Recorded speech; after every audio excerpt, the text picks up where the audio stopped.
ჰესტი არის დამოუკიდებელი ღმერთების ლიგას მიეკუთვნება, ქალწული დამოუკიდებელი ღმერთები, ხო? სადაც ჩვენ გვყავს ათენა, სადაც ჩვენ გვყავს არტემიდა, ანუ მეომარი, სადაც და მესამე ეს არის ჰესტია. რას ნიშნავს ის?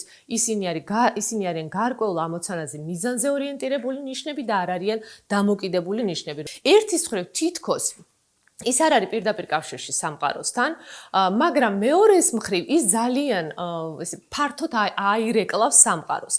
თითქოს ჰესტია იყურება საკუთარ თავში და ამ საკუთარ თავში, ანუ ინტროვერსირებული ნიშანია, საკუთარ თავში ჩახედვით, თითქოს იქ სარკეა, ხედავს მთელ სამყაროს. ძალიან ემპათიური ნიშანია და სწორედ ეს ემპათია არის მისი ერთ-ერთი მთავარი ნიშანი, მაგრამ ამავდროულად ეს ემპათია თუ ჰესტია არის რესურსულ მდგომარეობაში, არასდროს არ არის გამოხატული იმაში, რომ ის ვარდება მაგალითად სუბორდინაციულ დამოკიდებულებაში. რაც მაგალითად შეიძლება ახასიათებდეს სხვა ნიშნებს, ან საერთოდ არანაირ დამოკიდებულებაში არ ვარდება.